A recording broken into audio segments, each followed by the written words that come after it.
Have you guys heard of Outriders? It's the next looter shooter coming to the gaming space on April 1st. So what, right? We got Destiny, we got Warframe, we got Anthem.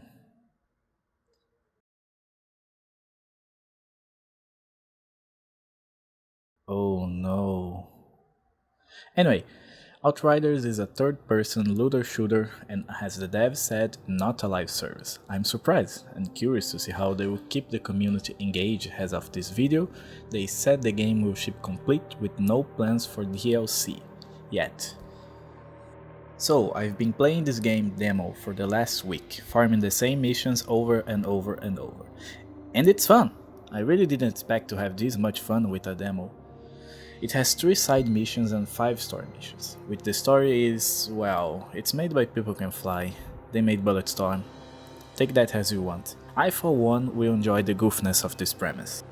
Humanity has destroyed Earth. You are part of a recon team of mercenaries called Outriders. When you are surveying the area on this new planet, you get hit by a storm, gain powers, and then get cryogenic froze for 31 years. You wake up just to see chaos everywhere. Now go farm weapons. So, did you like Gears of War? Because the gameplay is like Gears, the typical cover shooter, minus the polish. More on that later. You can shoot, use abilities, melee enemies, and take cover. This last one, even though it's a cover shooter, you not want nor can use that much. More on that later too. You get to create your character, which has customization, has Pitfall, has Destiny sadly, but it's enough. Most of the time you'll be using a helmet anyway. Now, you have 4 classes to choose from, each one with their unique skill tree and ways of healing during combat. Devastator. It's the close range tank. You buff yourself up with rocks and go punch or shoot the enemy in the face, as you only heal by killing enemies in close range. This class also has one of my favorite abilities in the game, a wall that stops bullets and sends them back. It's amazing when you clear all enemies with this move. Shotguns obviously being the best friend of this class. Your melee inflicts enemies with bleed, and you also get 30% armor increase and 50% maximum health as your class trait. Pyromancer is the class for those that want to watch the world burn, a medium range with focus on burning enemies. Every enemy that dies with your burn heals you, so you want perks that let you spam your abilities or weapons that inflict burn. Your melee inflicts burn and you also get 10% bonus anomaly power, which is ability damage, as your class trait. Very straightforward class. Trickster. This class is specialized in close range and doing nothing personnel, kid. I think this will be the most played class in the game, as abilities such as Time Bubble and the Behind You teleport are just too fun to use. Also, Energy Blades. You'll be healing yourself by killing enemies in close range and as a bonus, also gain a shield so you can survive longer your hit and runs. Your melee will inflict slow on enemies and you also get 5% bonus health, and shields give 5% damage mitigation as your class trait. Technomancer. It's a class for those that want to stay at distance.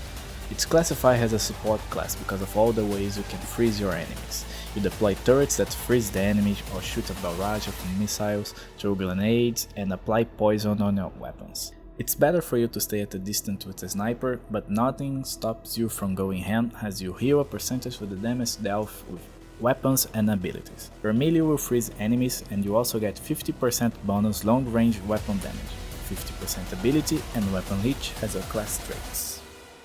Each one of them have their perk tree with 3 options at the end. As of this demo, you can only get to character level 7, giving you access to 4 abilities of each class, and World Tier level 5. Wait, what is World Tier? Well, beyond your character level, you also have the World level, which is how hard missions will be along with how good the loot you get will be. You'll be leveling both as you complete missions and gain XP. It goes all the way up to level 15. As the demo caps at level 5, you can't gain epic weapons, the purple ones. But there is a really minimal chance of receiving a legendary weapon as a random drop, and I mean small. 0.15% small chance at World Tier 5. Let's talk gear. Every piece of armor and weapon when being rare, blue ones, comes with a perk. Armor will always come with perks that complement the abilities of your chosen class, so no useless perks on drops, and weapons has a wide pool of perks as well, ranging from applying debuffs to little explosions on hit. On this demo we can't really experiment with a lot of the perks, but as of the video on their official channel, the devs explain that perks will have levels, and after dismantling you'll get them available when crafting. Crafting being one of the things I'm most excited to try out, along with the endgame expeditions, which by seeing the video seem amazing. I gotta say, pretty bold of them to launch a demo in this day and age, as demos have been proven to lower sales as consumers can actually see if they will like the gameplay or not before buying. Remember, this is a demo and not a beta. Most of the problems found here will most likely be in the launch. I, for example, encountered one bug that made enemies' bullets invisible until I closed the game and logged back, which I guess will be easily patchable, but it was a nuisance because I took damage, but I couldn't see from where nor hear the sound of the bullets.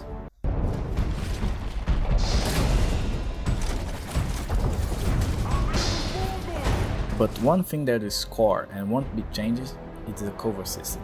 Easily one of the most bugged things in the game.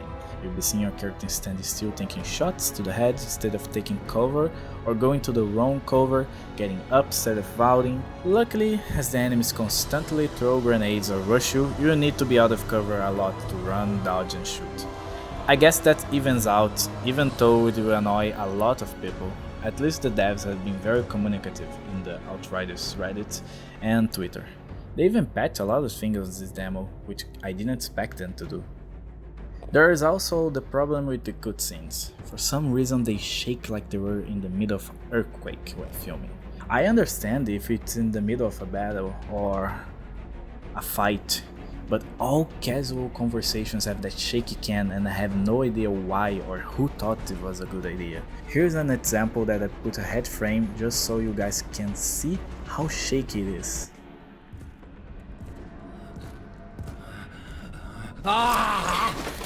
This absolutely will be in the final game, no way they can redo all cutscenes to remove this. If you can get past all that, you have a pretty solid game, a cover looter shooter with no live service, good enough gameplay and cheesy story. I for one recommend everyone to at least try the demo, since it's free, you have nothing to lose after all. Now on the matter of buying, I will be waiting for reviews as soon as it gets out. Games are a lot more expensive where I live, so I can't go mindless buying them, but I won't lie that I really want to. This game scratches a niche for me that I just can't ignore. Thanks for watching, and remember, if you like this video, leave a like, comment and subscribe. See everyone on the next video.